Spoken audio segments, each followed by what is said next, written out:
Greetings and salutations. I give honors to you all, for when man honors man, he honors his universal father, the supreme ruler of the universe.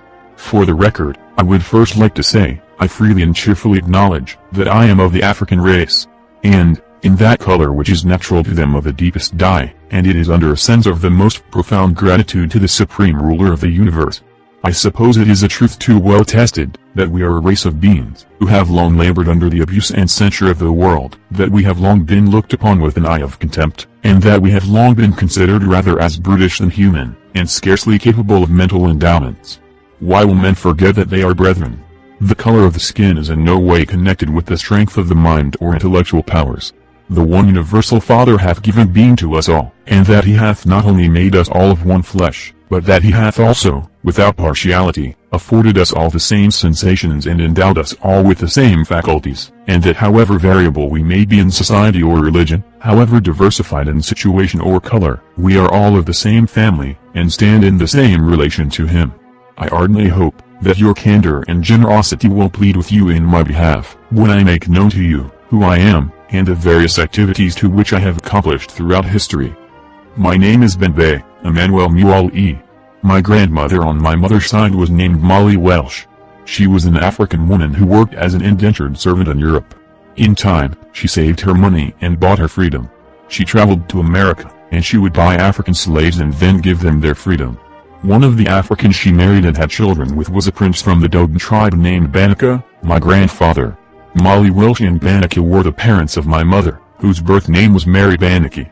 My father was also an African prince, from the Gold Coast, who was kidnapped and sold into slavery in America. His slave name was Robert. But, in time he became a freeman when his freedom was purchased by the Abenaki Native American tribe, when they learned of his royal lineage.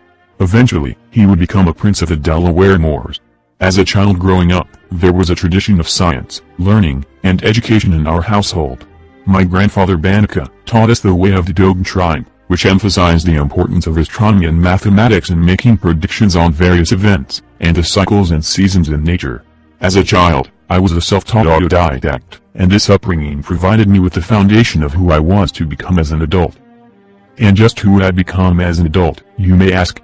Well, there are indeed two answers to that question, and some of you may find the revelation of the information quite surprising, but the time has now come for it to be disclosed that the greatest operative Mason, and the greatest speculative Mason, in American history, were in fact one and the same person. I created two pseudonyms for myself, and I am certain that you have heard of them both. As the greatest operative Mason, I labored under the name Benjamin Banneker, which is a code name for Benjamin, meaning Ben-Amen, son of the Hidden One, and Banneker as a derivative of my grandfather's tribal name, Banaka.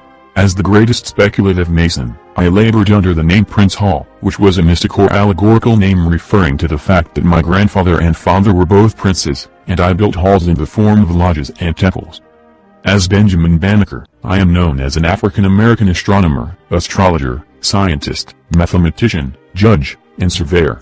I calculated 7 almanacs, of which you only know of 6, which I authored and published between the years of 1792 and 1797. The calculation of these almanacs were the production of my arduous study, for having long had unbounded desires to become acquainted with the secrets of nature, I have had to gratify my curiosity herein, through my own assiduous application to astronomical study, in which I need not recount to you the many difficulties and disadvantages, which I have had to encounter.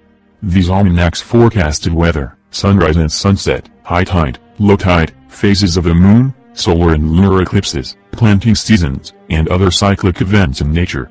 My 7th almanac forecasted more than just the weather. It predicted the future, but it was seized by the authorities after they burned the home of Benjamin Banneker after his apparent demise. I constructed the first clock in America, the Clock of Destiny, which was actually a time machine.